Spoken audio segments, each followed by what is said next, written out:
Hello, hello, hello. Let's see if you can hear me in 1 second. Hello. How's everybody doing today? Good. How are you? I should be excited. I'm leaving on a cruise in 14 days, but I am overwhelmed. I'm not excited yet. So yeah. I was just actually having a come to Jesus meeting of wondering if it's really worth it to work this hard. Because I could really work less. Oh, Cruises are not allowed. Really, Mama? Really? The whole time. I was sitting here, you were quiet the whole time. Do you want attention? Is that world? Is that what you need to see? Cruises are not allowed. Cruises are not allowed. Do you know why I cruise? I know why I cruise. That's just the only time I can't work. Exactly. That's the only way I've traveled throughout the world. And almost always I work. Almost always I've gone to, so like, gosh, when I was in Italy, it's like opposite time. But it's the only time. What guys? What? You want your turn too? This is Bentley. Bentley is dying. Attention also. Okay, are we good? Are we good? Are we good? Anything else you want to say? Are we good? Okay, so I was just having a moment deciding, what did you share with the group, Kylie? It's a question I want you to talk about tonight. Okay. Zoe, isn't your question, your test like yesterday?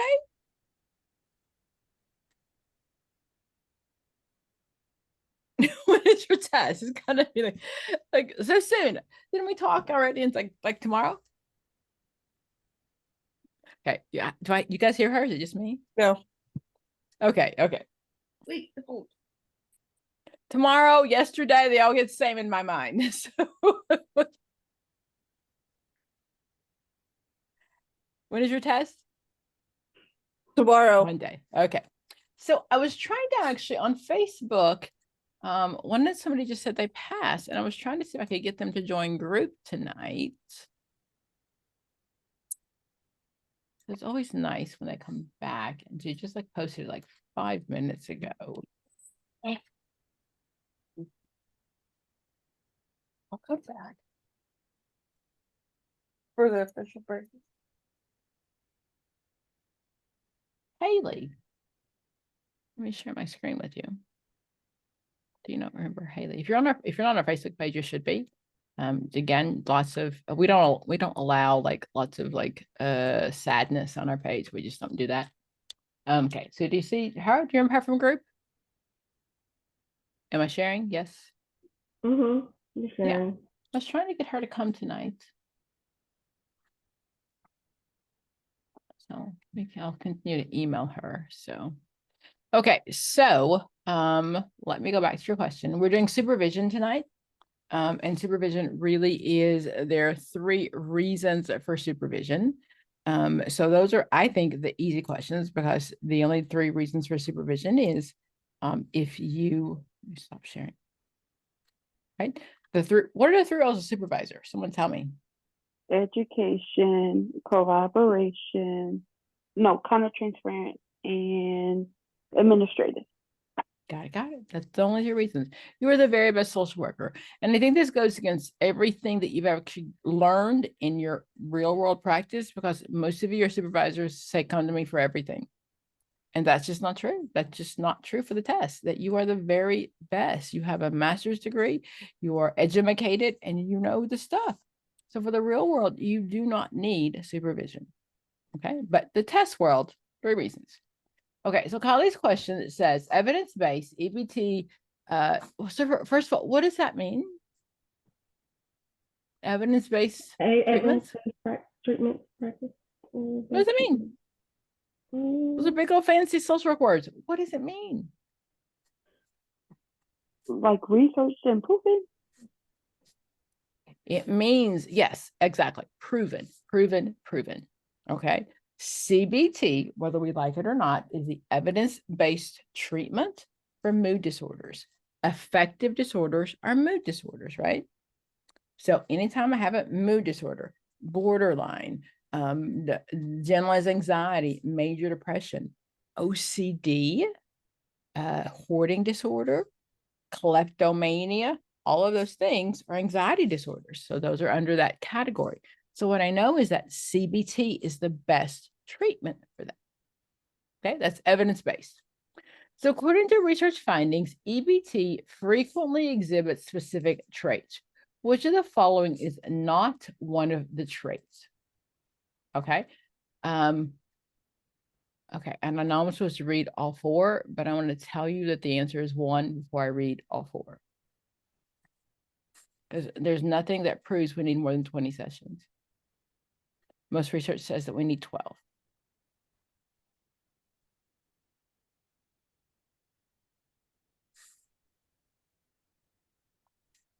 Want to respond to that, Kylie? Okay, because I was completely lost. Okay. So, and again, I did not follow Dr. Pam's rules because the Dr. Pam's rules are you read all four of the questions, even if you know the answer. Okay. So A, they consistently involve long-term contact lasting greater than 20 sessions. B, they include take-home portions, such sometimes referred to as homework. The majority of EBT are focused on skill development, and they use frequent assessments to track patients. Which of the one is not? So then, and again, this is one of the ones that I'm not really sure where you would actually find the answer. This is probably more of some critical thinking skills. Because what we know is has anybody ever found a theory right now that says we get 20 sessions? No. We used to back in the day. It was so great. Oh my gosh. Before you could do psychoanalytic theory, you could lay on my couch for 3 to 5 years and nobody asked any questions. And I could teach you, I could read you forever, forever, forever, forever. And Jim O's came along and said,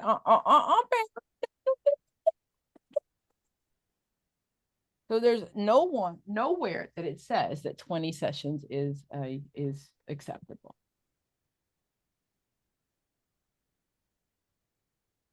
That makes sense? Mm-hmm. Okay. Other questions? Something you've seen someplace? I'm just preparing for January 10th. I'm sorry? I said I'm just preparing for January 10th. Okay, I thought you said my January attempt. Like, no attempt, we just do it. We don't attempt. Okay, we don't do that. We don't do that. We just do it. Okay.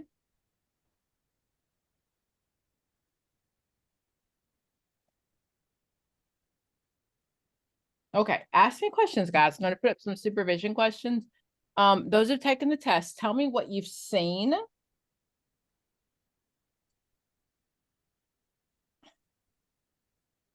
What's the difference between fission and fusion? Because fusion is The difference which, between, hold on, let me turn that, my closed caption on. Totally missed that. And You know what? are we all taking the same test, the LMSW? I'm taking my LC. Rochelle and Zoe are the, Chloe, are taking the LC. Oh, okay.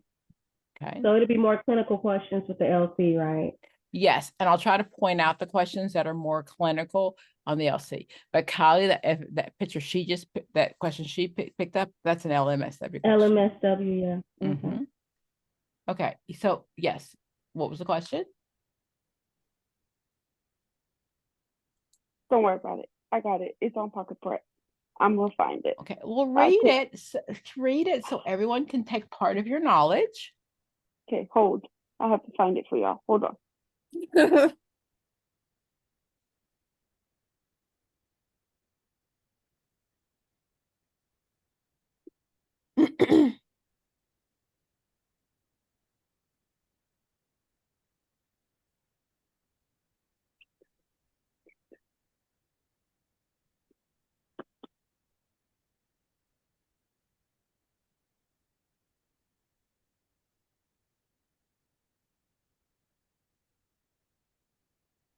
Okay, it says Kyla, a teenager girl, comes in to see you for therapy.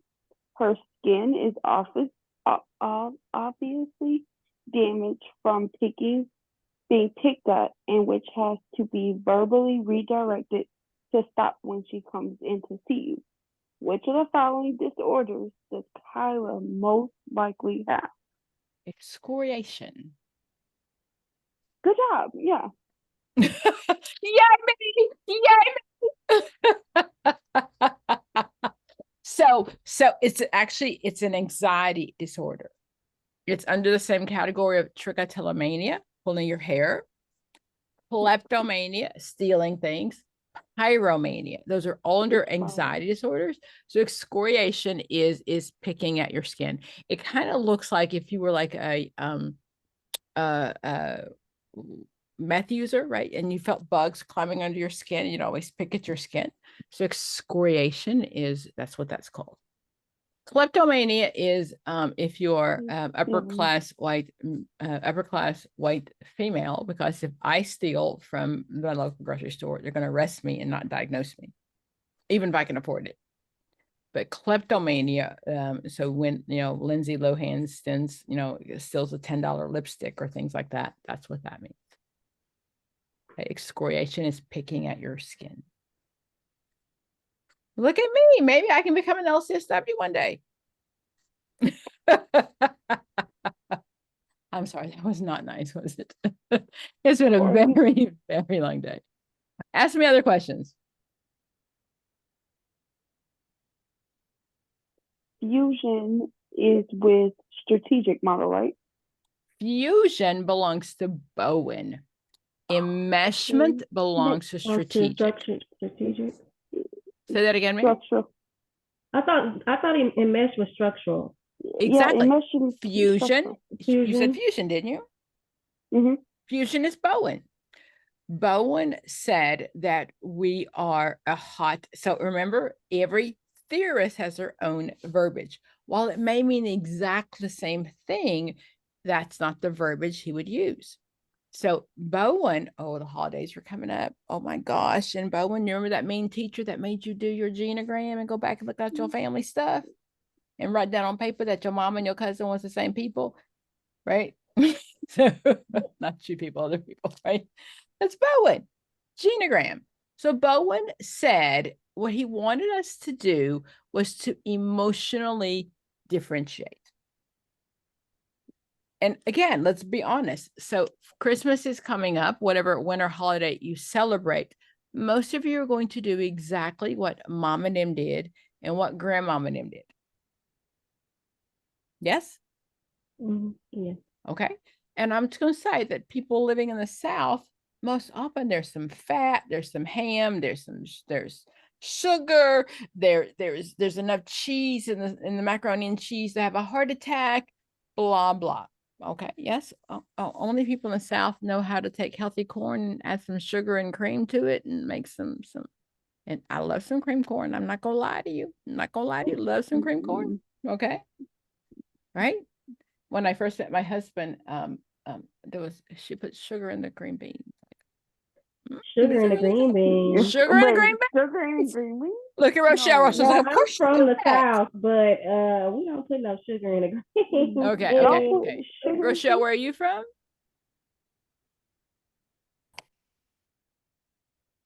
You're out. You're muted.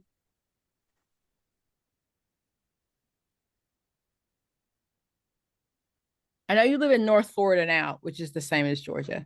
So I don't know where you're from, but only people in the South know how to take vegetables and mess them up. Okay. How about some salt on your watermelon? No. I'm from Houston, and we got a couple of people that put salt, but I don't. Okay, I didn't ask you. Your mama and your grandmama name. No. Yeah. What was that, Mary? Your mom and your grandmama name. Yeah. Okay, so that's what Bowen said. Bowen said is and I'm glad you've differentiated. You have learned to make a difference. You've learned to do something different. You're not part of that. So that emotional fused ego mass. He said that we are so we're so infused together. We can't separate ourselves. And I can tell you definitely, and I don't know, Mary, if that's a personal choice you've made, but I can tell you it's hard when you tell your family, I'm not doing that. It's hard. It is very hard. So most of us people, especially African Americans, we grew up with spanking is okay, right? We learned that from slavery. My great grandma got spanked, my mama got spanked, my grandma got spanked, whatever. When I said, and my mother died when I was young, so I didn't have that issue. When I said to my mother-in-law that I wasn't going to spank my children, they're going to turn out to be heathens, you know? Oh, well, it's hard. So fused is the emotional tie, not necessarily the boundary tie. So enmeshment is going to belong to Minuchin, because Minuchin talks about the emotional stuff, the unclear boundaries. But genogram talks about the emotional tie, that we just keep doing things because it's always been done that way in my family. Okay. And again, I've lived in the South my entire life. So I really don't know what it looks like north. I don't know. So I can just tell you what I do know. And if anyone tells me the genogram in the north, but most often, not just African American families, most families, we do what we've always done. And my concern is, especially with African American families, is what's always been done is just not healthy. And why do we keep passing things down that are just not healthy? I've told the story. The one year my cousin bought broccoli to the Christmas dinner. It wasn't fried. It wasn't broccoli cheese. It wasn't none. It's just broccoli. They're like, what's wrong with you, girl? It's like, I want to live. Okay. I don't want to die at 65 like everybody else in our family. But it's hard to fuse. What Bowen said is that oh God, what's his word? I'm trying to think of the word. We talked about to separate emotionally, that many times we do try to do it geographically by moving away, but that's not necessarily works. It is a choice that we make, that I am not going to do what they did just because.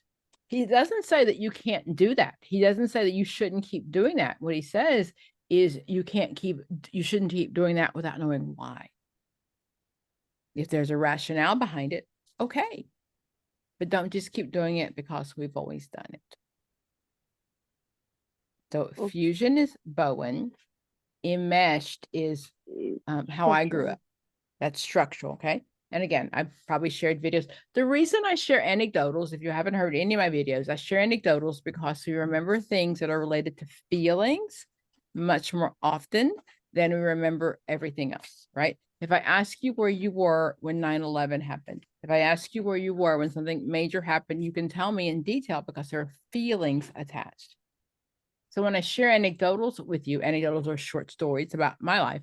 I share with you because A, it helps me heal, and B, you understand the feelings tied to it.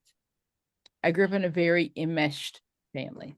I grew up on family property. So what that meant is, once slavery was over, many African-American families were supposed to get 40 acres and a mule.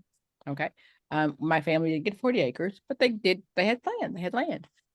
So I grew up on blah, blah, blah lane, and up and down this lane, my aunts, my cousins, everybody was there. My mother had 6 sisters and 3 brothers. She was the oldest.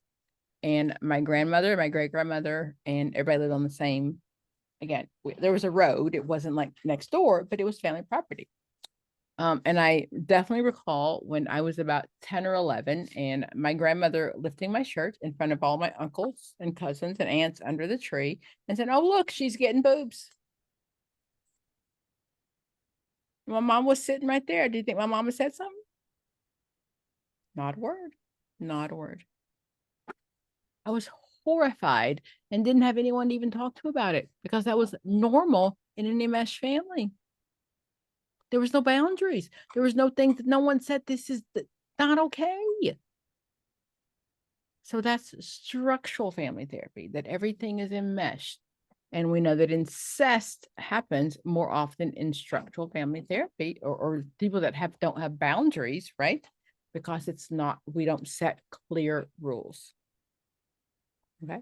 As a mother raising my children to not try to repeat those boundaries, and mom was went to college, I didn't want my children to be afraid of all strangers, right? Stranger danger, don't do that. What I taught my own children was you cannot talk to anyone that's your height or smaller. I didn't want them to be afraid of the entire world. I didn't want that because many of us grew up, don't talk to strangers. Don't talk to strangers. I didn't want them afraid of the world. What I taught them is if they're your height or smaller, it's okay.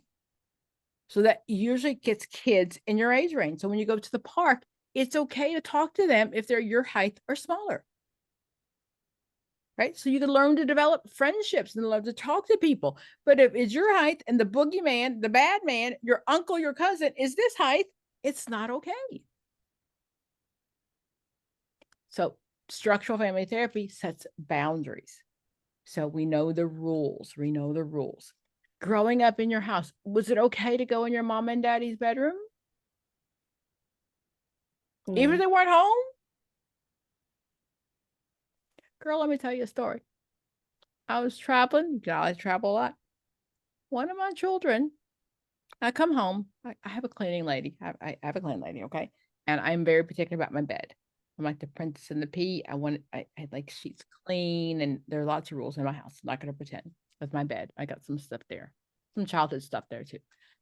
I come home, and I can tell that someone has slept in my bed.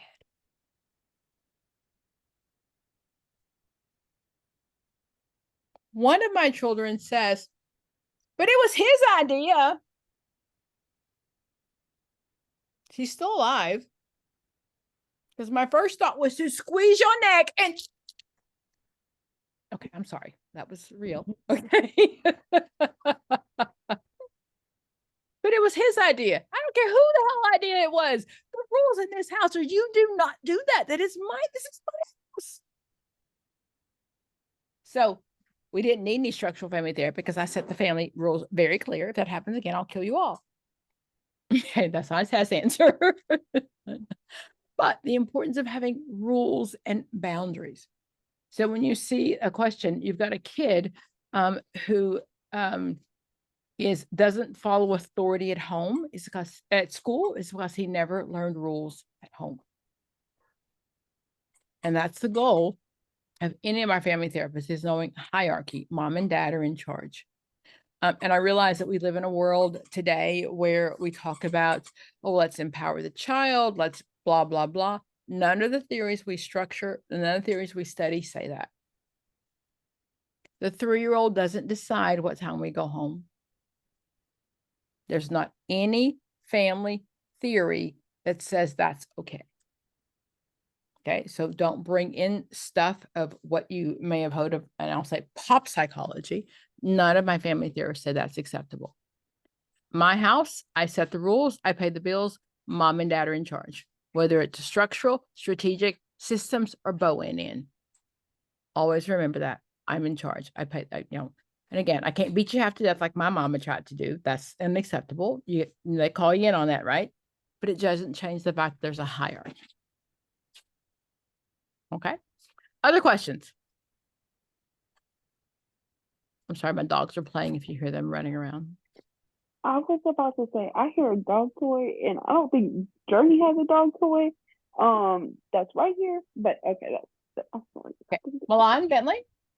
I'm afraid to show you the room because it's a mess. God, it's a mess. It's my office. Milan, Bentley? Oh my gosh, look at that. Hi, Milan. Yes, Milan's the black one. She's Princess Milan. And Bentley is he's Bentley Cooper. Yeah, they're both purebred Shih Tzus. Shih Tzus. Wow. Okay. And yes, you probably see them on every video. I don't have anyone to talk to, but you and them. That's all we got. Okay. So ask me other questions. Wait, what's fission? I'm sorry. F-I-S-S-I-O-N. What's the difference? What's fission? Is that a thing? Mm-mm. No? Okay. Fusion, F-U-S-I-O-N, belongs to Bowen, Bowen. Okay. which means the same thing as enmeshment, but that enmeshment belongs to Mnuchin. Okay. And it's important, especially for my LCs, to understand the verbiage that belongs to that particular theorist. Okay. Okay. So when it comes to supervision, so that is the second part of so when I talk about indirect practice, we talk about community and we talk about how we run the office. Okay. Does anybody remember back in the day, my professor said to me, she said, one day you'll be in management. And I'm like, I don't want that. I took a clinical background. I did not want to run an office. That was never any plan. But when you're in graduate school, there were classes on how to run an agency. Okay. So we really have to look at some of those things, not only supervision, but how to run an agency. And I know you lovely people absolutely love money and numbers, but those terms about cost benefit and cost effectiveness are things that you'll see. But I'm a clinical, I don't want to know. It doesn't matter. Even at clinical level, you still have to know those things. Okay. So when I talk about cost benefit and cost analysis, what is that a foreign language? Like, what does that mean?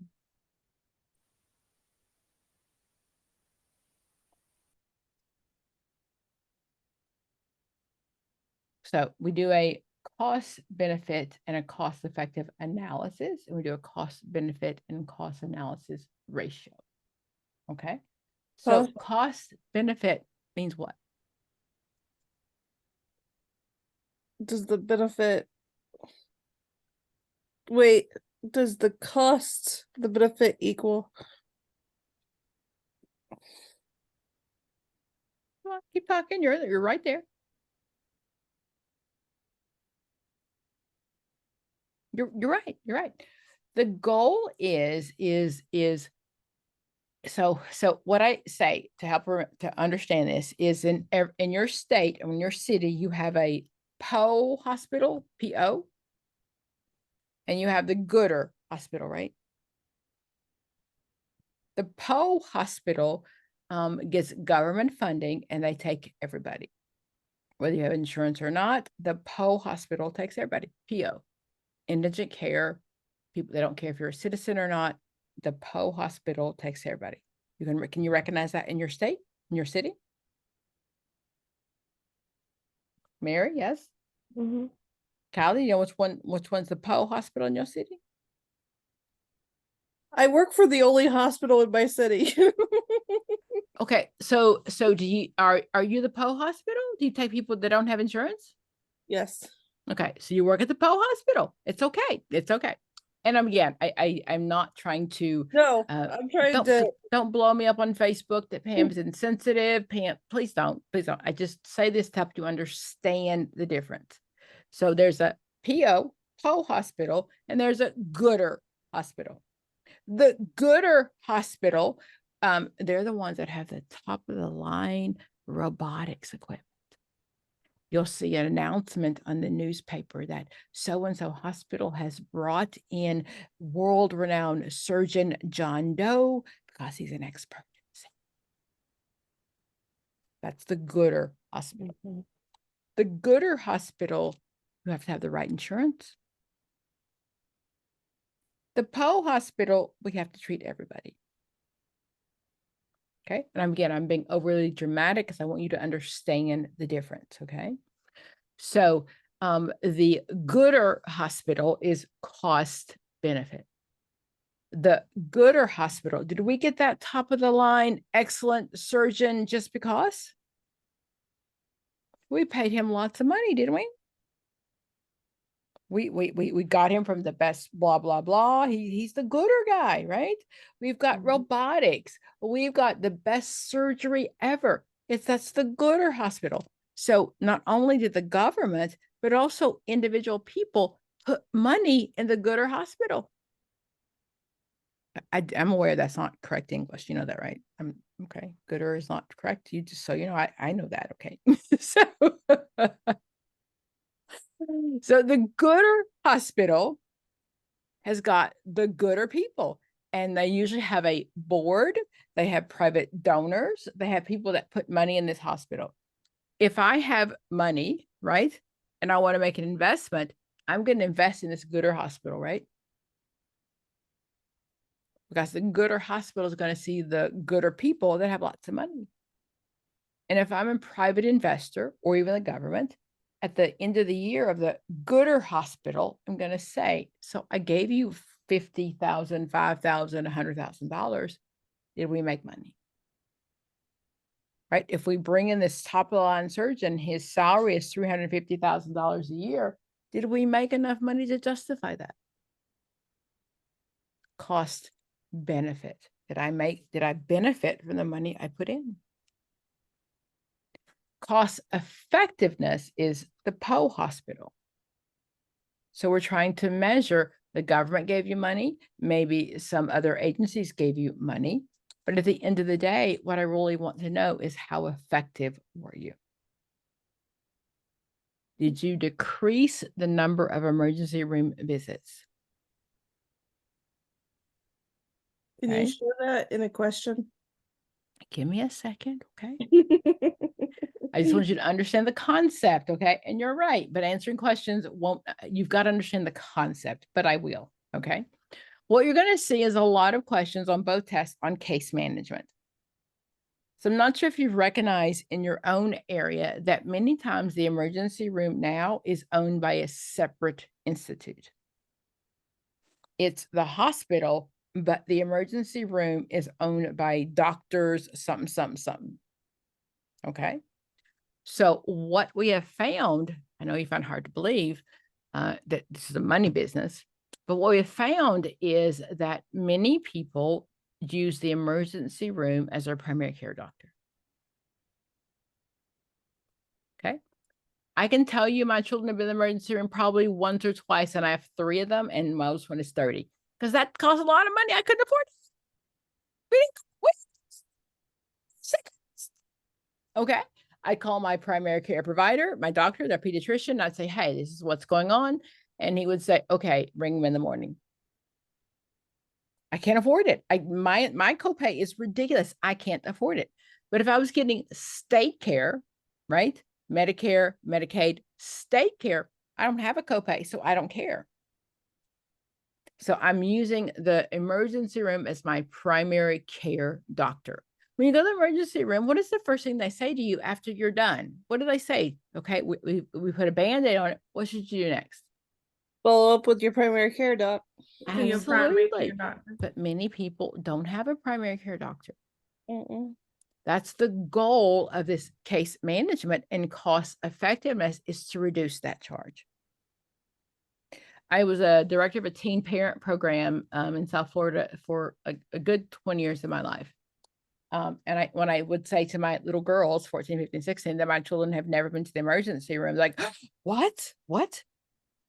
Y'all have to be half dead in my house, go to the emergency room. We can't afford that. We can't afford that. That don't work that way. That's way too much money. We cannot afford it, okay? Unless you are like bleeding, can't breathe, and then something mama ain't prayed over already. We can't afford that, okay? So the goal is, when we brought in case management services, was to decrease the people that use the emergency room as their primary care doctor. That's where case management services come in. So when you say a question about case management, the goal is you're going to say to the client, hey, we can't help you right here, right now, but I need you to go someplace else. Back in the day, in my day, we give you a bus pass and we gave you a name and we didn't follow up. So these days, case management services are going to follow up. We're going to give you a name of someplace that you should go. We're going to give you the name of a primary care provider, and I'm going to follow up with you to make sure you got to your primary care provider. Okay. That's the cost benefit. The because it costs too much for you to keep using the emergency room as your primary care doctor. Okay. So those are terms you'll see in running an agency. And when I say supervision, it's the everyday thing of running an agency. Okay. So cost benefit and cost effectiveness and the importance of case management. The APGAR book, I think it's one of the back ones. She talks about the importance of case management, the steps. Back in the day, again, way back when, we didn't always said is we can't help you. I need you to go here. Now what we say to a client is we say, hey, we can't help you. Here are 3 choices. Which one would you like? And then we're going to follow up with the client to make sure the client got what they needed. Okay, so those are all important parts of running an agency and part of that supervision. And in the of money. We were in a real world of money. Okay. I think I lost your question, but that was where I was going of understanding the importance of case management, cost effectiveness, cost benefit, and what it looks like if I'm an administrator. So what was your question, Kylie? Did I miss that? No. But what's the point of analysis in that? Okay, so the goal of analysis is so we have formative and summative. What's the difference? Formative, Oh, sorry. formative, you're informing. Summative, you've already got the information, you're summarizing it. That last part is right, but formative, somebody else give me a little different definition. Formative is throughout, so you're evaluating throughout. And then Not summative necessarily. It's what I'm forming. Okay. So again, let's say I'm this hospital, right? And the government gave me lots of money, and what they want me to do is decrease the number of emergency room visits. Okay. So I've written this goal. We'll do A, B, and C. So when people come in, we'll triage them. And if they're not life-threatening, we will send them to their primary care provider. That's formative. However, I'm in my 3rd or 4th week of this multi-million-dollar grant that I got, and I realized this isn't working. I can go back and reformulate the goals. So formative is at the beginning and early, so I can change the goals. The summative is the end. It's the summary. And I know all of you would just want to see what it looks like in questions, but it's much more important that you understand the concept. So you learn the concept. When it gets to a question, you won't struggle, right? You've got to learn the concept. So whenever I say formative and summative, it's only about the agency. It's not about a person. It's only about the agency. Okay. So when I get this money, then I got to figure out what I'm supposed to do. And if they want to report about how we're working, I can change the formative. If the question says, oh my gosh, you know what, Mary, I love what your agency's doing with that funding you've got. It is amazing. I want to duplicate that in my agency. What would you give me, the formative or the summative? Say that again. The Okay. formative. Mary, I said Mary. Oh, I said sorry. Mary, okay. Okay. Mary can phone a friend, but she ain't asked that yet, okay? So if I say to you, Mary, your agency, I saw you got that contract and you guys are doing amazing. I love what you're doing. I want to replicate that in my agency. So would you give me the formative evaluation or the summative evaluation? Maybe the formative evaluation. Because the formative you made 17 changes to, right? Oh, so you But were giving the summative is the summary, right? This is the one we decide. Yes, that's it. I want the summative. I want to know how well it worked because I'm going to replicate what you did in my own agency. Those terms only belong to your agency. It's not a personal one. It's not about a client. A formative and a summative is just about the client. And I'm sorry, just about the agency. Okay. Okay. So I think you had did you bring up some questions, Zoe? Chloe. No. Okay. I'm going to go to APGAR book because everybody loves the APGAR book, right? She's the best. She really is for contact. I swear she is. I swear she is. I know it's awful, awful, awful. And these terms, again, are things that you should have learned at the bachelor's level. So in my clinical, my LM, and my LC, you may not see some of the same questions, but because you should have learned it already. You should have learned it at the bachelor's level. I'll always tell you, if you do not have a BSW, you are at a deficit because there's assumption of things that you've already learned.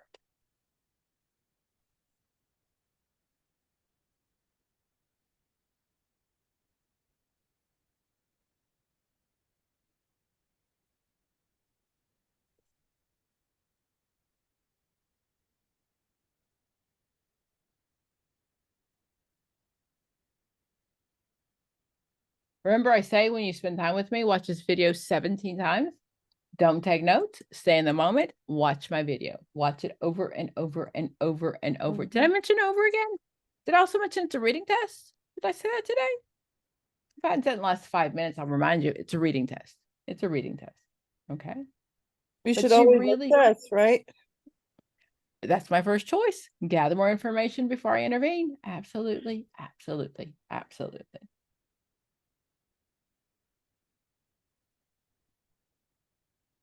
The bachelor's level is a lot easier read. It just is. It really just is. And we can learn some of those things because of this. The clinical levels are not always as easily shared. But the theory hasn't changed. There's just bigger words. Okay. I'm sharing my screen. Yes, no, maybe? Yes. Yes. Yes. Okay.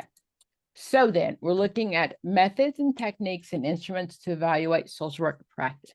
That's where it clearly talks about the formative and the summative. Okay. This is the BSW of APGAR. I'll make sure that you get it today. If you haven't read it, go back and learn it. Okay.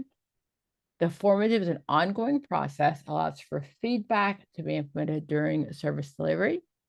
The task evaluation allows social workers to make changes as needed to help achieve program goals. While I'm forming them, the beginning or later, a couple sessions later, I can always change them. The summative is the summary. It's the end. Summative evaluations enable decisions to be made regarding future services that cannot be made during implementation. The implementation is the formative. Impact evaluation and cost benefit analysis. What? Yes, cost benefit analysis, cost effective analysis happen at the end. Okay. That was a question I think you asked me early, kindly, about evidence-based practice. Yeah, so benefit and effective, are those just Can you hold on to me for a minute? Can you just hold on to those for a second? What I want you to know is the difference that this is what happens at the summative, the cost benefit and the cost analysis. The analysis, not the ratio. Okay, so hold on with me just for a second. I'll get there. Okay. no, I'm asking if the two words, the benefit and the other one, if they're interchangeable. So cost, so Benefit and effectiveness. okay, so wow. So it's cost benefit ratio, cost benefit analysis, cost effectiveness ratio, and cost effectiveness analysis. The ratio is part of the formative. The ratio says, I gave you $10 and I want you to do this for the $10 I gave you. Okay. The cost at the end, I'm going to do the analysis. So the ratio, remember, ratios are like, 5 out of 6, 7 out of 8. So for every $8 I gave you, how did you spend it? That's the ratio. Okay. And the ratio I'm looking at, again, the either you spent the money and I can count that evaluation based on money, or I can count it based on people.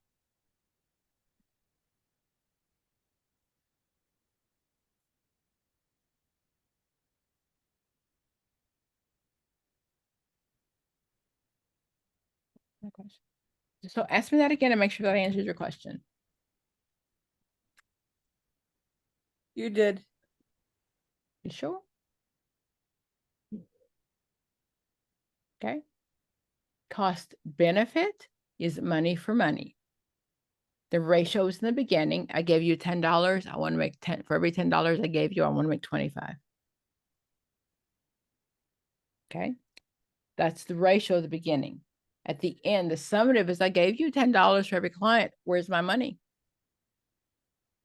Cost effectiveness are the people. I give for every $10 I gave you, I expect there should be one less girl get pregnant. That's the ratio. At the end of the session, I'm gonna say, I gave you $100 million. Why you still got so many girls getting pregnant? I'm looking how effective you used my money.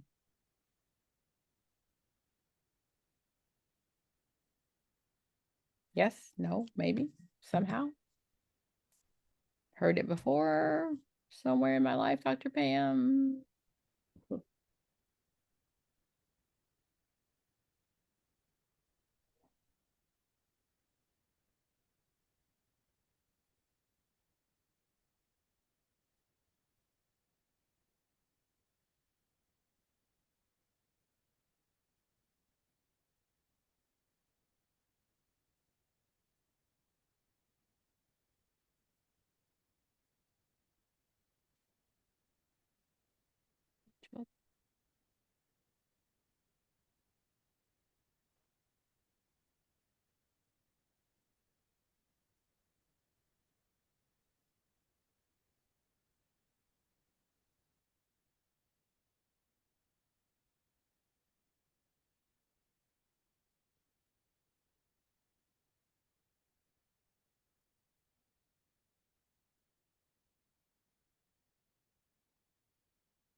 Hold on, the doc I want to share with you that doesn't want to open well for me. The PDF.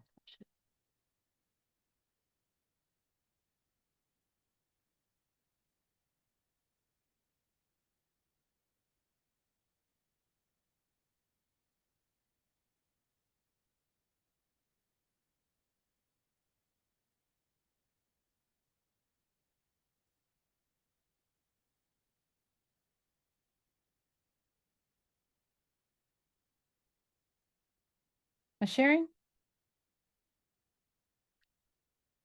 No, I don't see anything. Okay, again, this is just verbiage, things that you need to know. Okay, so remember the goal of supervision always is when I'm looking at that, the goal is to make sure there are 3 reasons you come for supervision. The first one is for education. It is for support if you got some counter transference, and I also have to make sure that I understand the administrative duties. Okay, so that talks about the definition of administration. Formal organization. In every agency, there's either going to be a X, Y, or a formal plan. Okay. Anybody work for a major company? We use the bureaucratic method.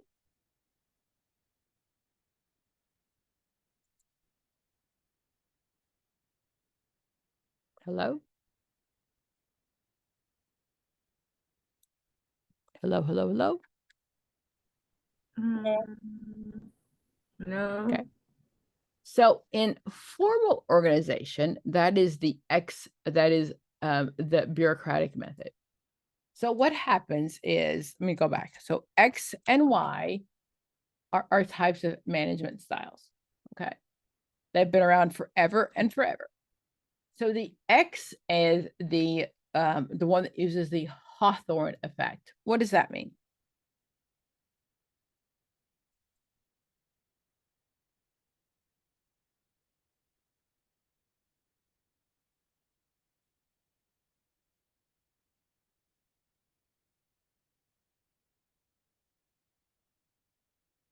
your chat box.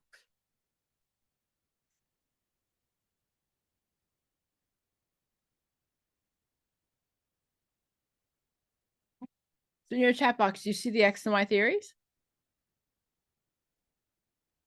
Okay. So these are styles of management. The first one is the X theory. It's been around forever and forever. It's called classical management style. Classical management style also includes the Hawthorne effect. What that means is I don't really care what you think or how you feel. Show up every day, put your widget in your widget hole, and you don't count. The Y method is the humanitarian method. Yay, yay, yay. Humanitarian merit. See, you see the manager supports the staff. The staff gets to make decisions and it's supported by the management. Management likes that, right? Social workers, we like that, right? Have you been in a group of social workers trying to make a decision? Yes. How well does that work? Too long. But let's process this. But what if? But oh, my one client, what if, right? So the styles of management, when it comes to running your agency, are X and Y. So X is going to be, I've got my thumb on your head. I know exactly what you're doing, when you're doing it, all times. I don't really care what you think. Show up, put your widget in your widget hole. Okay. The Y theory is that we humanitarian, we really support the staff. However, things don't get done. They just don't get done because social workers like to process the heck out of everything. I know none of you, but other people, right? We process the heck out of everything. And the other one, I'm talking about the control of power, that's the Weber's bureaucracy method. So Weber is what I work under. I work for the state of Georgia. And Weber's bureaucracy method says that I'm just a number. I'm not important. I'm just a number. The rules are the rules are the rules for everybody. Anybody work for a large corporation or hospital or state and you're just a number?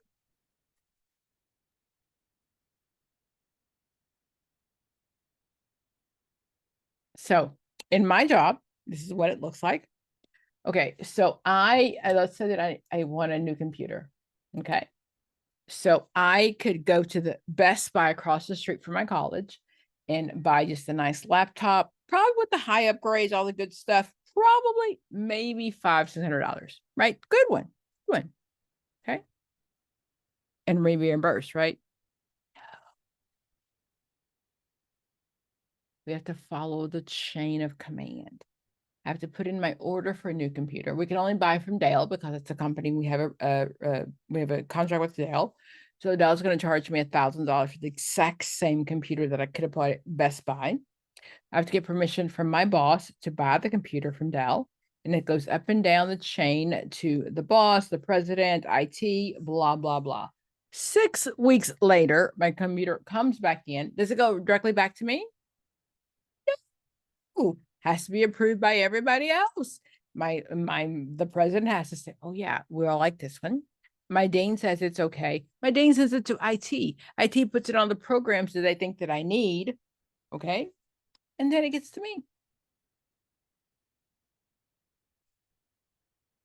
For 6 months later and triple the price. That's a bureaucracy method. That's how it works. By the way, if I mentioned that I wanted I love Apple products, and if I wanted a Apple product, oh wait, we don't support Apple products. You can't buy that. What world do we live in that doesn't support Apple products? Everybody has an iPhone. Sorry, projection. Okay, so, but that's the rule because I work for the state of Georgia. That's the rule. And I'm just a number. I'm just a number. Again, I'm a college professor, but in my office, I don't like the the overhead lighting that's very like bright. I don't like that. So I bought my own lamps and I had them come in and install lamps. I'm a therapist, right? I want my students to learn what a therapeutic office looks like. So I had lamps installed, did all this good stuff. Okay, you know what? If I need a regular like 40-watt light bulb, do you know how long it takes to get? Why do you need a 40-watt light bulb? Nobody else in the school has 40-watt light bulbs, Dr. Pam. Everybody else has the incandescent lighting. Why do you need that? Heck, let me just buy it myself and suck it up because it's not worth the process of 3 years later getting these light bulbs. Okay, I'm not a fan of bureaucracy method, if you can tell. So I'm not a fan of the rules, but that's what it looks like. So division of labor, formal selection process. Most people in especially in my college, most people want to just become a dean, assistant dean, keep working their way up. When I got my PhD, like, you don't want to become a dean? I'm like, heck no, I'm trying to get the heck out of here, because most people are just trying to get up the ladder. Okay. Very formal rules and very impersonal. I'm just a number. I'm just a number. The rules are the rules, the same for everybody, and we're just a number. Nobody works for a big old company, no hospital, no big insurance company. If you work for any of those for-profit companies, you're just a number. They're just a number. Sorry. So that's the Weber's knowing the chain of command. So when we look at questions, I'll talk about formal and informal. And what I know is that people that are formal have letters after their name. They are the people that are on the board that have some power and some say-so. Okay. When I talk about board, what does your board of directors do?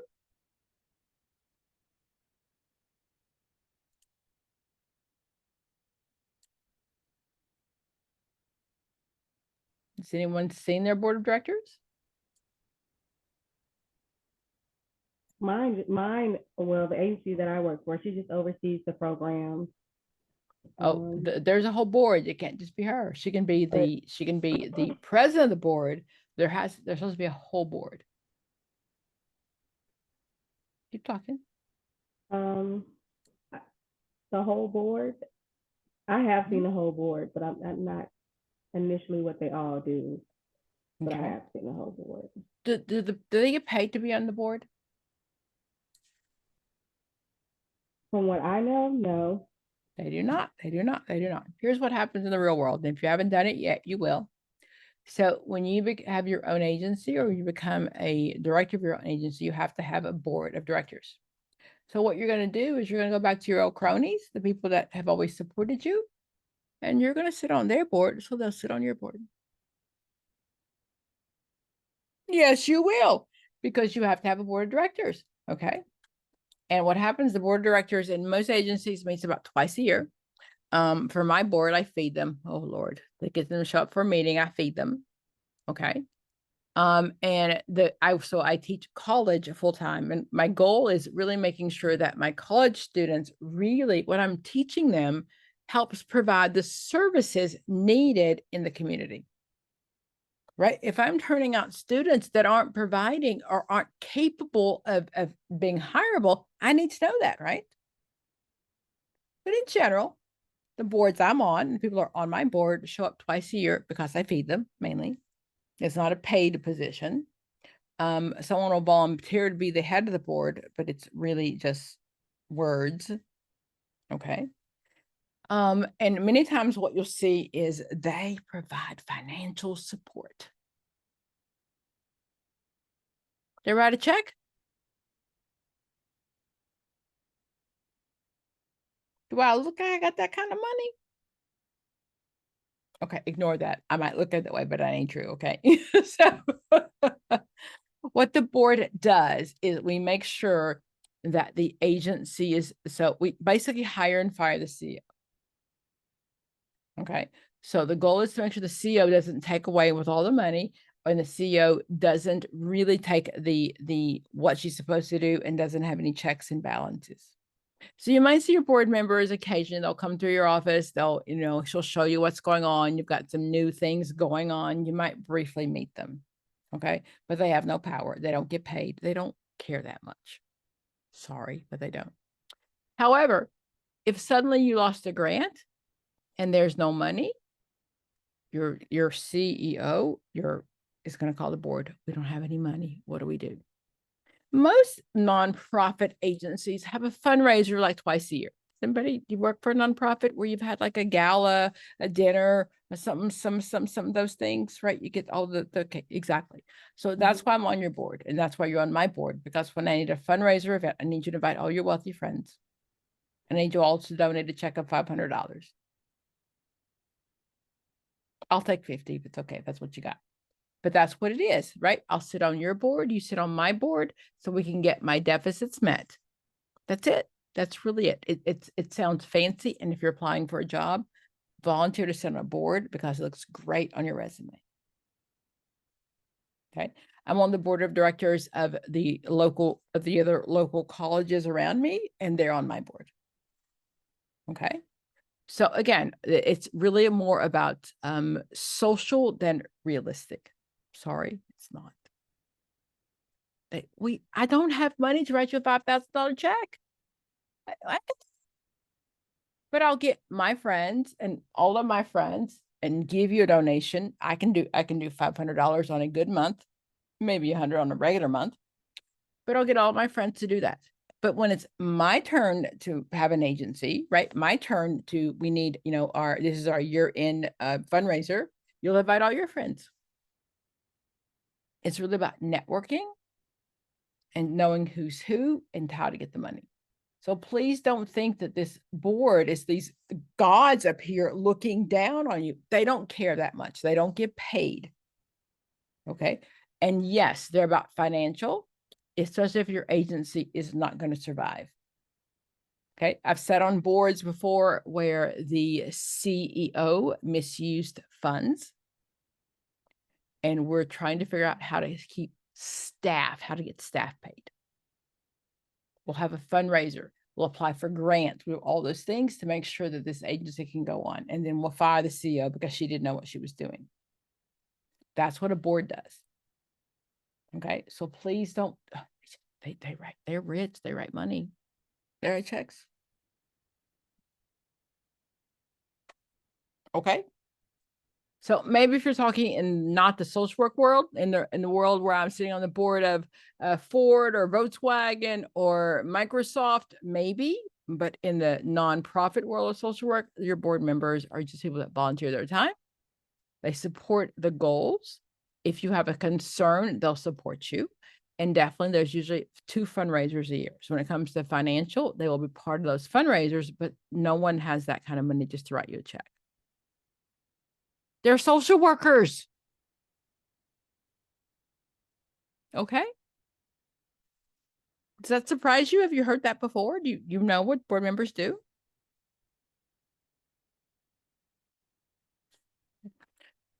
I'm gonna call you out, sister. There's you are a member of the Catholic Church, right? Correct. Isn't there a board? Yeah. No, in the parish level, no, but like each congregation with some personal things that is kind of like narrow toward their charism, they do have, like for us, we have a board. Like we provide cemetery assistance and counseling. So we have a board that oversees us for that one, for that particular aspect. Do you know them? Yes. Is it because as a congregation, we were asked to suggest people. So I suggested a few of people that I've worked with before. Okay. So you know them because that's the one you personally suggested. Correct. Okay. Do you know the entire board though? No. Even I myself, I'm a board in Chicago in the Catholic Theological Union. They have an institute within that theological union.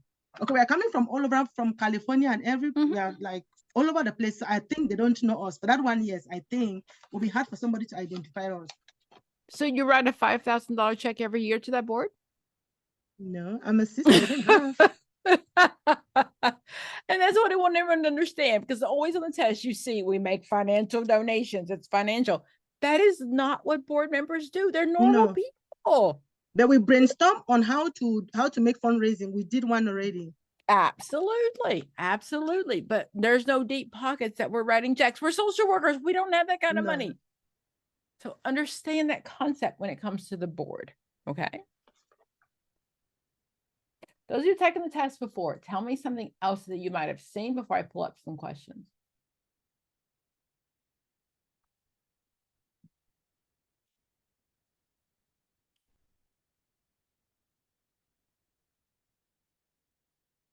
Okay. So again, when it comes to how to run the agency, so there are some terms called the powers, the referent power, expertise power. Do you know those that terminology?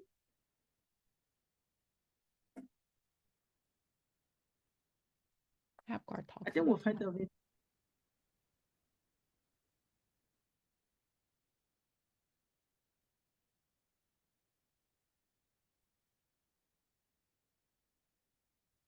So when I work in an agency, there are definitely some things where I might have some power from. And I definitely know that AppGuard is the worst book to read ever. I'm not going to pretend. The goal is always read from the back to the front. So you can really learn some things from the back of the book that most people don't get to. But when it comes to how I run my agency, there are some people that have power just because of who they are. Okay. Expertise power. What is that? Anybody who's the expert in your agency regarding something? Expertise power depends. I mean, that the people that have the expertise, they have like the knowledge to. Hmm? So. The grant writer. Are we going to fire the Right. grant writer? No. Absolutely. That's something that's very hard to come by. We ain't getting rid of it. That's expertise power. Absolutely. What is referent power? Like based on who you know, right? It is. It is. It is. My boss, we are in this. We're both Greek. We're both in the same sorority. Our husbands are both in the same fraternity. That's that kind of power. That's referent power because I know somebody. There's something also called coercive power. What does that mean?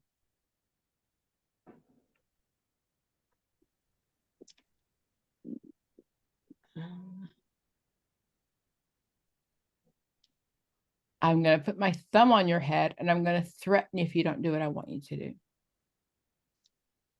Right? If you don't do what I say I want you to do, I'm going to tell the boss, I'm going to do something, right? I'm going to go out of my way to get you in trouble. That's power that I have just because I can. Okay. Is it because of the position that you have? Like, because I think this one they talk about prisoners and some and keep talking. I've run out of thought. I know that cohesive has to do with so coercive power is definitely what many jailers do, but it works the same in a social work agency. If I have some power and I want you to get something done, then I've got my thumb over your head and I'm going to say, oh, if you don't do this, this is what's going to happen. I'm going to write you up. I'm going to do this. I'm going to do that. So that's what you're talking about, I think.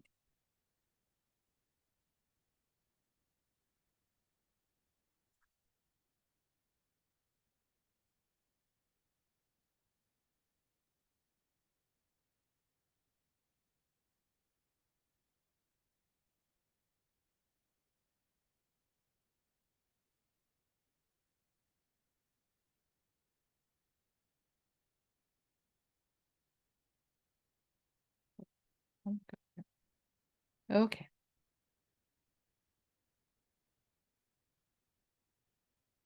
Am I sharing my screen? No. No. Okay. Just some things that I want to make sure that we cover when it talks about kind of having that power. And this is the AppGuard book. Okay. Am I sharing the AppGuard book? Yes. Okay.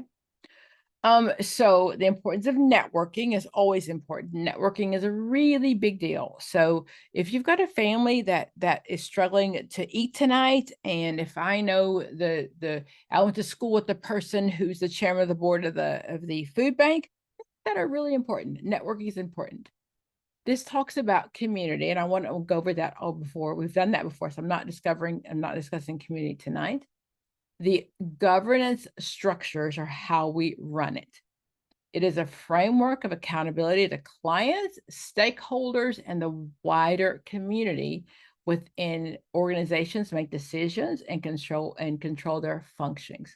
So the government structure is how we run it. Okay, I mentioned these. So the classical organization theory is the X. X is the Hawthorne method. It's also called classical. Do what I say, and I'm going to watch you do whatever you do. The Weber's bureaucracy, that's the one where you're just a number, right? It'll take me 17 days to get something I want because I'm not that important. Neoclassical just means new, okay? So the Hawthorne effect is the Y, and that came along later, okay? The human relations theory, that's my Y.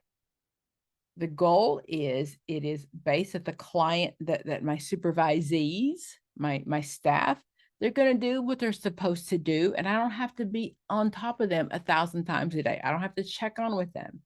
And I'm really going to support my staff. Okay. Under policies, these are things that you might see on the test. Okay. So title, the VI, right? What does that mean? Do you know your titles, guys? Your Roman numerals?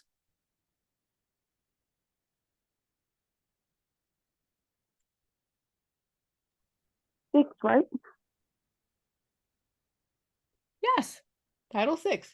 Okay. Who said that? Zoe. Thank you, girl. Look at you.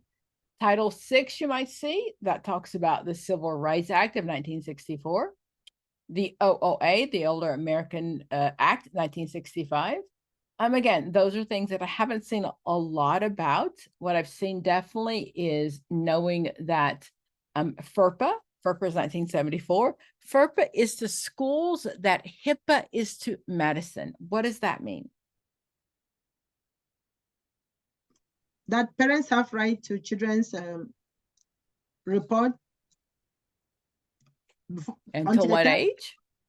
Up to below 18. Okay.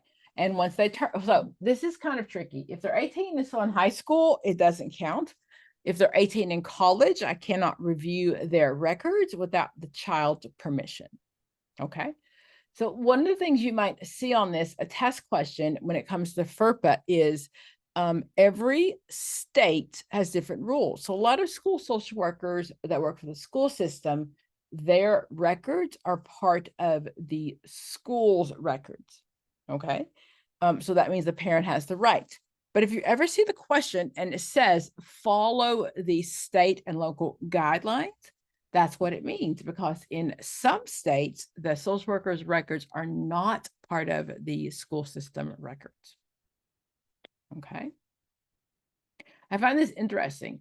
This is the IEP, where that comes from. That didn't happen until 1975. Prior to that, and I know many of you weren't born, but prior to that, if you had a kid that maybe had some lower IQ or had some difficulties, the school system did not have to educate them. They could just send them home and say, fine, you figure it out. What we say now is anyone who has a disability is entitled to this act. So it's the Individual with Disabilities Education Act. So most often it starts at 3. And if you ever worked in a school system, you know, they can say to the end of their 21st birthday, the end of the year when they turn 21. So that's providing free education based on some disabilities. Number 6, I think most of you are aware of this one. Number 6 is the Indian Child Welfare Act. So what happened is with the Trail of Tears and the way we treated Native Americans, we would just definitely take children away from their tribe. We'd put them into American schools, teach them American language, shave their heads, and make them become more American. Okay, so What this says now is if a child who comes into custody, they're under 18, and they come into any kind of state custody, we're going to go back to the tribe and check with them first. It is not my job to run the blood work. That is not my job. Okay. But the law specifies that a hierarchy procedure for placement of an American Indian or Native American or indigenous child. Verify the ethical and tribal identity of the child. Allow tribal jurisdiction over the case. If the tribe rejects jurisdiction, the tribe says, oh, we don't want to do with this, then I'm looking for placement of a family member. And D, if it is impossible, the last result is then to put them in foster care. Okay, so this is the Americans' way of saying we're sorry, because what we did for many years is take those kids away. They lost their language, they lost their tribal heritage. We, at some point, there were, gosh, I'm trying to think, 7,000 different tribes of, indigenous people. We're down to about 500. Okay, so that's America's way of saying we realize what we did, and it's not okay. Okay, so the question may say a child comes into custody and he belongs to, his father is Native American, indigenous.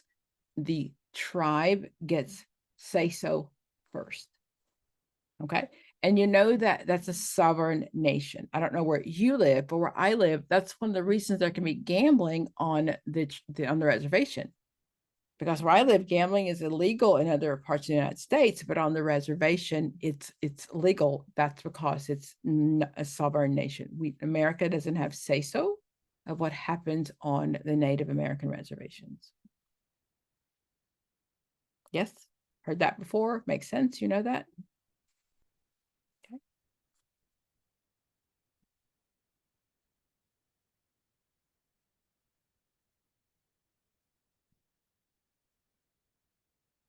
The ADA I talk about a lot, especially when it comes to asking for accommodations. It's okay to ask for accommodations. The ADA says that it is, so American with Disability Acts, they don't have to be physical disabilities. They don't have to be visual. Definitely they can be something you can't see. Civil rights legislation that prohibits discrimination on the basis of disability. It's been amended and affords similar protection of the Civil Rights Act of 1964 for discrimination based on race, religion, sex. Unlike the Civil Rights Act of 1964, the ADA requires covered employers to provide reasonable accommodations to employees with disabilities and to impose accessible requirements for public assistance, for public accommodations. So the rule is you have to have at least 25 employees to follow those rules. Okay. I had an intern who she's in a wheelchair, and she was trying to do her internship at a residential facility, a domestic violence shelter.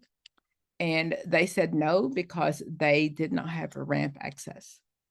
Is that okay? Heck to the nod. Dr. Pam fought that all the way up and down. Do that and forget my client, my student. What about clients? Are you telling me that clients with disabilities in a wheelchair, they don't get the same services because they're in a wheelchair? That's not acceptable. The ADA says you can't do that. So remember, a lot of what we do is advocating, right? We're fighting for the rights of our clients. That's not okay. The only exception to that is if you have an historical building and it says that, in this historical building, we can't make changes because this is the way it was built, 2,000 years ago, blah, blah, blah, blah, blah. That's the only reason that we wouldn't do that. Okay. I'm going to share my screen some more. Just go over a couple other things. Again, I'm using the master's level APGAR book, and I'm going to tell you to start from the back. That's the best way to learn many of these things. This is a common question. So this one says quality assurance, including program reviews and audits by external resources. if my pay, if we are funded by an outside agency and they want to come in and do an audit, before they come in, I'm going to pay someone professionally outside of my agency to do an audit. We can't lose our money. We can't lose our money. Anybody ever work with an agency that had Medicare or Medicaid and had to give back money? Yes, no, maybe. I've worked for agencies that we had an audit and we had to give back money.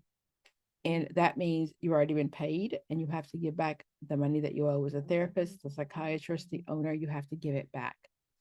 So when it comes from your funding sources, you want to make sure that you are doing everything you're supposed to. I know many of you work with Medicaid dollars and how strict the rules are when it comes to notes. No, never heard of that, Dr. Pam. You're making stuff up as we go along. Yes. Okay. Yes. So if you're working with an agency, if you're doing notes that are Medicaid state providers, Medicare providers, they're a whole lot different than what needs to be happen if it's not being provided by them. Right? You got to jump through a whole lot of hoops, make sure all these rules or the I's are dotted and the T's are crossed. Okay. So the question will say, if you have an audit by your funders, you always want to make sure that you have an outside auditor first. That's really that important to save money. Okay. I'm going to share my screen again. Again, terminology. So if you're taking the LC, you'll see these questions on here. So I want to just make sure that you understand the verbiage. Okay. So fiscal means money. Fiscal management techniques. Okay. So the term acquisition is money things that we take in, and allocation is what we give out. Okay. Acquisition is you get paid every Friday. You took that in. You acquired that. That's acquisition. The allocation is how most of us live in the real world, right? We put so much money away for the mortgage, so much money away for this and this and this. Those are just the rules, right? I can't do that. If we talk about line item, right? If there's money on the line and the line is totally just meant for hiring a new person, and we've allocated money for that. And in this line item, it says we need to hire a new staff. If I can't hire a new staff, I can't keep that money and I can't put it someplace else.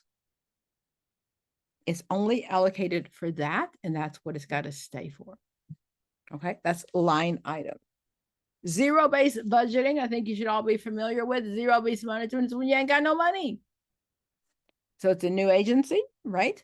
And we're waiting for grant money, we're waiting some funding, or it's an agency that gets paid by the fiscal year, right? So I work for the state, and what happens is in June, they cut off our spending and we don't get any money again until the 1st of July.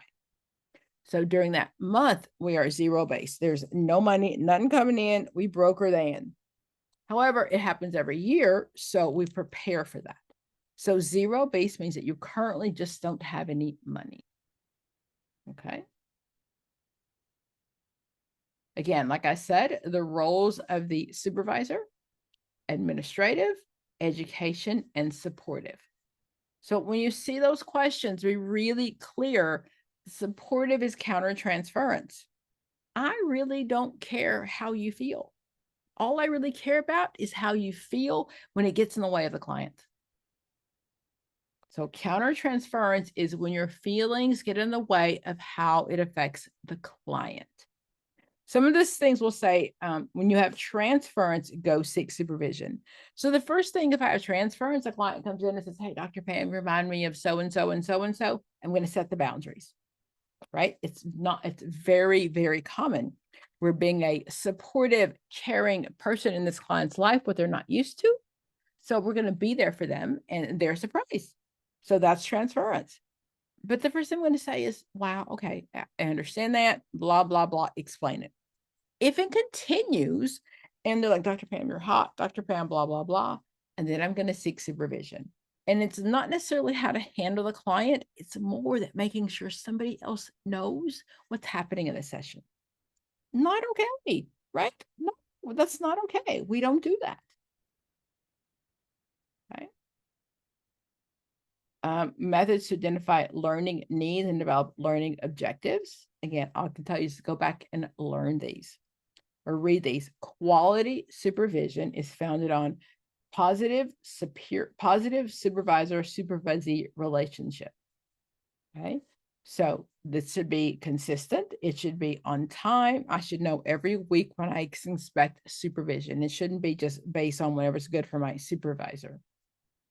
Some of the skills: identifying learning needs and styles, how to write learning goals and objectives. Those are SMART goals. They have to be measurable, right? I can't just write Pam will feel better. I need to have some measurable goals there. Devise instructional strategies, present material in a didactic matter, explore the rationale, etc. The goal is, and if you're not doing it now, you will be supervising somebody someday. That's part of what we owe back to future social workers, and understanding that's my job. If I take on someone to supervise, that's the goal. Okay. Program evaluation, we talked about earlier. Program evaluation really talks about my formative and my summative. Okay. One of the most significant benefits that a program evaluation communicates is the need to make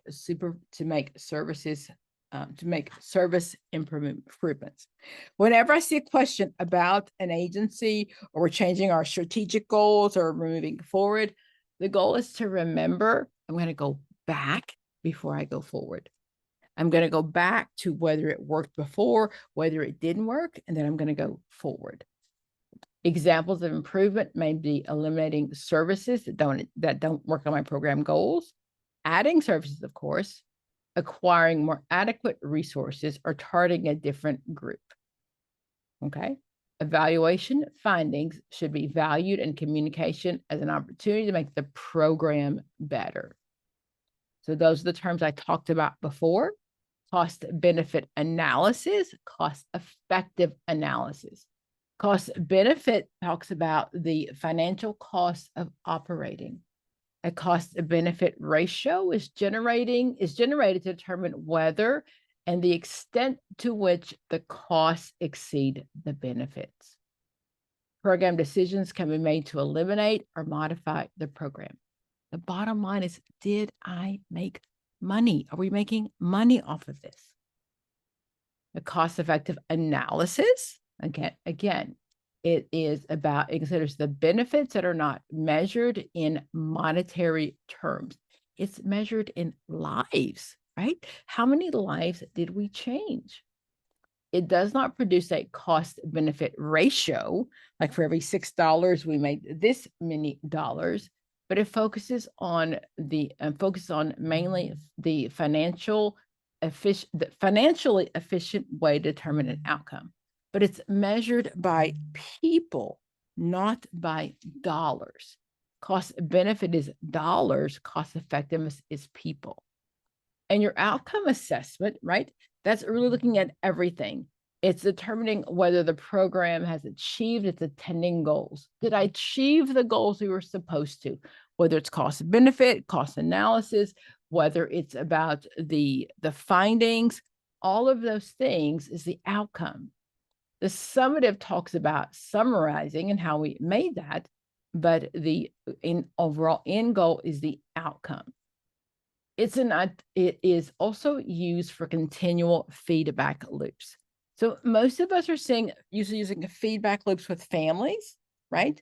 But my agency also uses feedback loops. Remember, a negative feedback loop means you didn't say anything to me, so nothing's going to change. Positive feedback loop means something was added or given to me to make some changes. Okay. So I can tell you that this is really one of the most important chapters to look at when it comes to how we look at that terminology. So whether it's at the BSW, the MSW or the LCSW. That's the terms I'm looking for to understand the importance of the role of a supervisor, how I run an agency. Okay, make sense? Well, of course it does, Dr. Pam. Thanks for sharing. Okay, let me pull up some questions so we can get some of that knowledge to questions.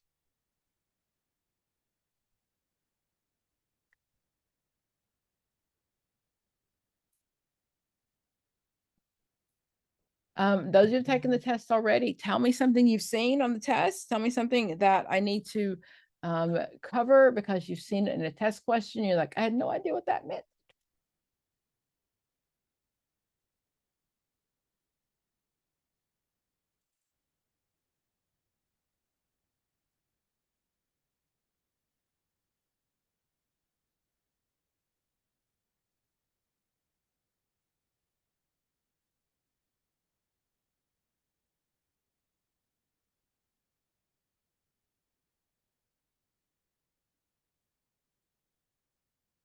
Okay.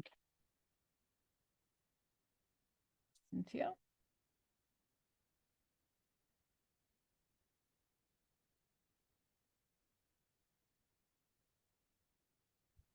Congruency. What does that mean? I had saw that where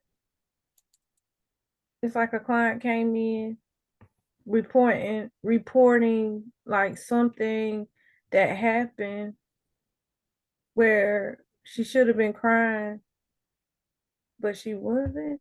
Like, It means that what is coming out of my mouth should match my body language.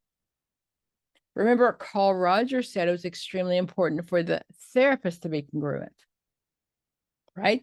So if a client is telling me something and I need to have unconditional positive regard, so what's coming out of my mouth needs to match my body. If your husband asks you how you're doing and you say, fine, is that true? I might have said it, but my no, body language ain't matching what I said, is it? That's incongruent. When you see incongruent, call it. When a client says, you know, I really, Dr. Pam said, you know what, I'm really trying to save the environment.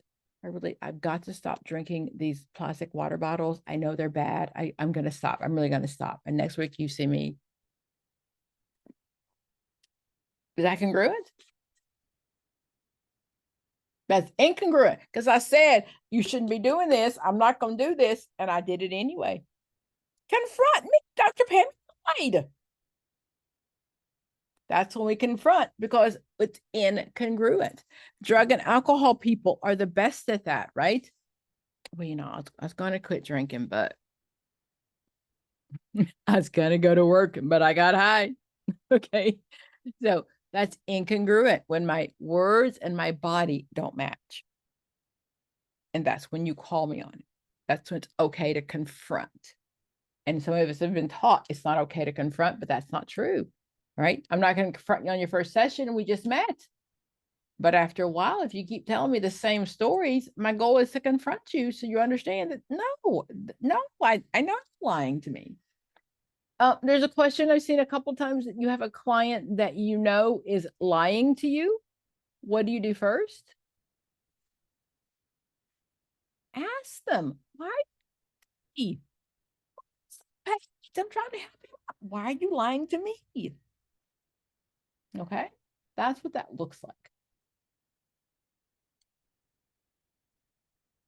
Okay, let's get a couple of questions. Am I sharing my screen? It's a mind reading test. no.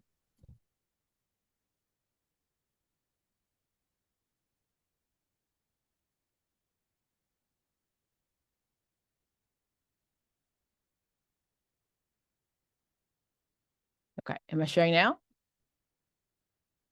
Yes. Yes. Okay, someone be brave enough to take 53 for me.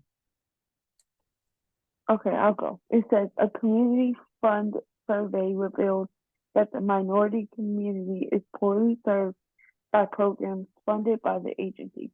To redress the balance The resources must be redirected and reallocated. Several agency programs are recommended for termination. One agency executive is convinced that his program meets Executive, he's in charge. He's like, not my agency. No, not my agency. that word executive. Executive, One agency executive is convinced that his program meets a minority community need, but that the word is poorly understood. The first step in saving the program would be so it's asking a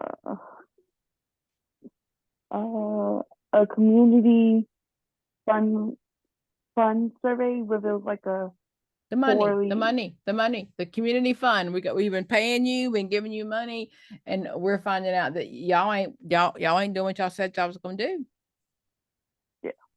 and it's asking what's the first step in like saving that program. Got it. So several agency programs are recommended for termination. We're gonna get rid of you and you and you. But one agency executive says, not my agency. We do what we're supposed to do, but you just don't understand what we do. So my goal is to save my agency is I'm looking for an answer. It's like help them understand what we do, right? So we're important here.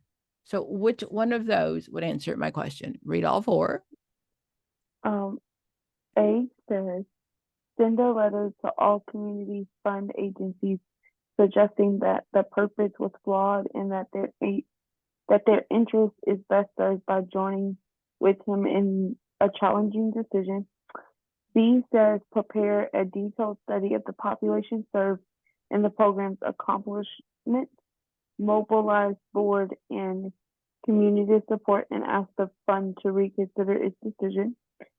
3 says redesign the service to respond to the community fund's criticism and seek a change in the decision next year. Or 4 says arouse the press and community and bring pressure on the community fund. So I would eliminate 4 first, and then I would also eliminate I'm going to tell you to eliminate 1. We are not going to send a board to the people, tell them how they were all wrong. They're the money people, right? I need to suck up and do whatever it takes because they're the money people. So I'm not going to send a letter all y'all telling y'all was flawed and blah, blah, blah. Y'all don't know nothing. I'm not doing 1. I'm not, because I'm hoping to try to get some money from them. So 1 and 4 are out. Now between 2 and 3.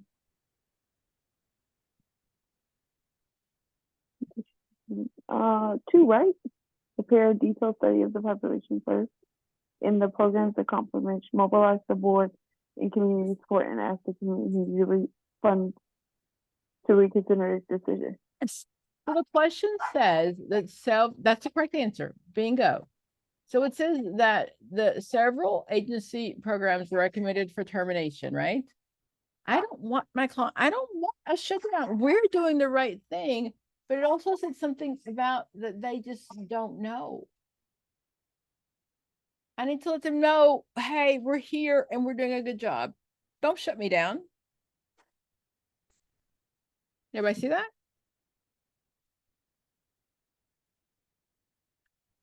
Well, yes, Dr. Pam, you're extremely brilliant. And so is Chloe.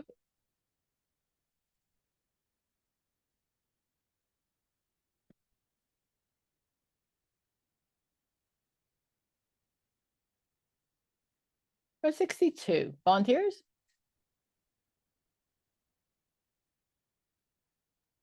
I'll go. Several agency employees have negative attitudes that influence the work group's behaviors, attitudes, and relationships with other staff. Other units begin to resist working with the group. It is important to recognize the influence of negative attitudes since Okay, stand by question. What is it asking me? it's asking the behavior, attitudes, and relationships with other staff. Other units begin to resist working with the group. It is important to recognize the influence of negative attitudes since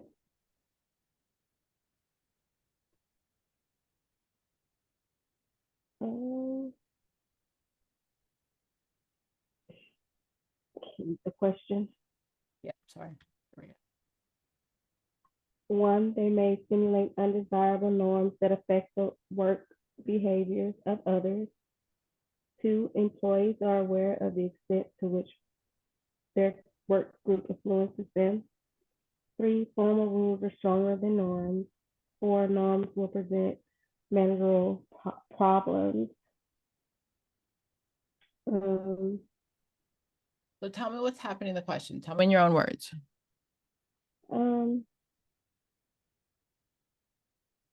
They're having problems with several employees having negative attitudes and Mhm. So if you've ever worked in an agency, the negative attitudes tend to spread. possibly, yeah, it can. Yeah, they do. They do. Mm-hmm.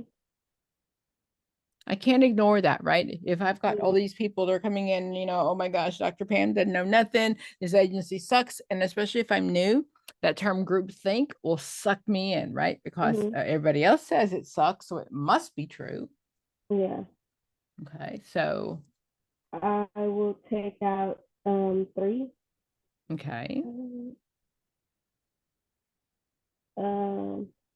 I would take out 4. okay. Now between 1 and 2. Mm,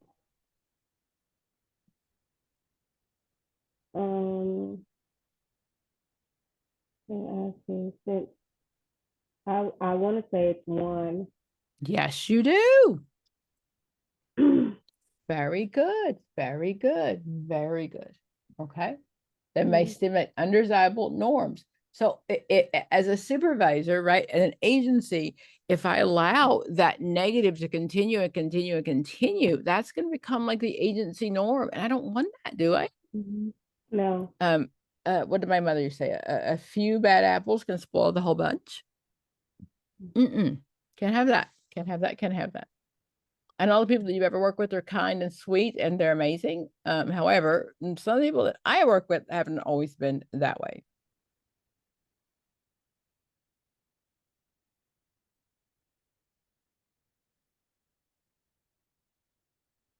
Look at number 73. Somebody. That's the last one, guys. I got to wrap you up tonight. I'll go. I'll do it. Oh, you want to do it? Oh. Okay. The least effective means to avoid groupthink within a committee is to So groupthink, remember, is the boss says something or somebody says something and we all just agree. We don't want to rock the boat. We don't always agree with it, but we're not going to say anything because we just want to blend in, right? All of us have done it. The weekend comes up and you're all saying, oh my gosh, come on, let's go out to eat tonight. Come on, come on, come on. It's Friday for lunch. Let's all go out. Everybody's going out. No, come on, come on. And we go because we don't want to rock the boat. Okay. So the question is asked me the least means to avoid groupthink. So 3 of these are pretty good ways to avoid groupthink. 1 is not. Okay. so I'm gonna like read the question and then Please. it says limit membership to people with no previous professional relationship.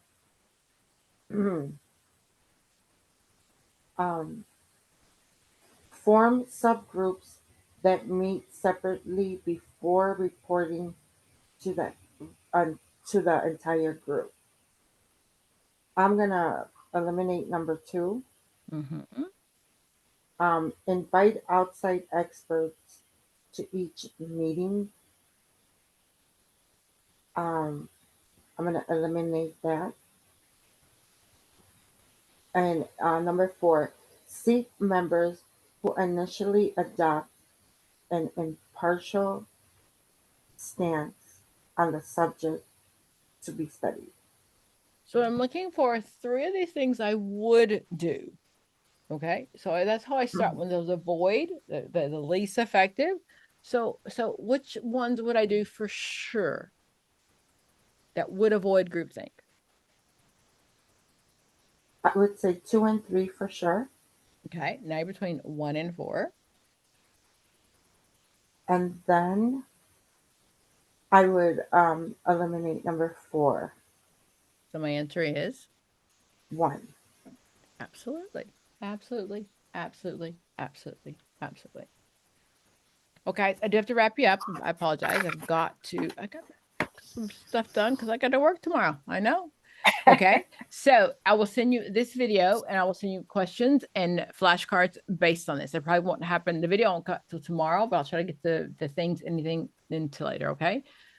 So remember, at all the levels, my LC and my LM supervision is a role of the assumption that you'll play. Right? Whether you choose to it or not, that's the role that you'll play. So really, it's important to understand the role of the supervisor and the role of running an agency. I think somewhere in grad school, they should have taught us how to run a budget. I'm just saying, right? They should have taught us how to run it, because even if we didn't want to, whether you're in private practice or whether you end up in a group agency or you're the program director, you have to learn how to make payroll, right? They didn't teach us that in school. They never taught us that in school. I didn't learn it to my doctoral level. And that's one of the flaws I think is in school, is because yes, you may start off with, I want to do micro approach. I just want to work with one person, but I promise you, all of you at some point will be in management and running your own agency or in charge of people. I know, it doesn't seem like that now. I swear I know, but it will change. Thank you so much. Okay, guys, I'll put the questions in. I will talk to you later. Have a wonderful one. Thank you. Okay. I will be out of town. I'm leaving December 21st until January 2nd. Okay. So we will have group that I'm going to, I've traveled the entire world and I've never been to LA. So I'm going to spend New Year's Eve in LA. We're leaving on the 21st. We're going to spend a couple of days in LA before I take a cruise to Mexico with my baby daughter. And then we're going to spend New Year's Eve in LA, and I'll be back on the 1st. I'm not working to the 2nd though. This is the first vacation I've taken this year. And for me, that's a big deal. I usually leave the country at least twice a year. So it's a big deal for me. Okay. So again, my staff will be around. The other social work tutors, if you need someone to tutor with, I have great staff. I promise you I do. But I will be back. I just need a little time off. I need some self-care. Yeah, you Yeah. need it. Thank Okay. you. Yeah. Mhm. Bye, guys. Thank you. Bye. Have a good night. Goodbye, everybody.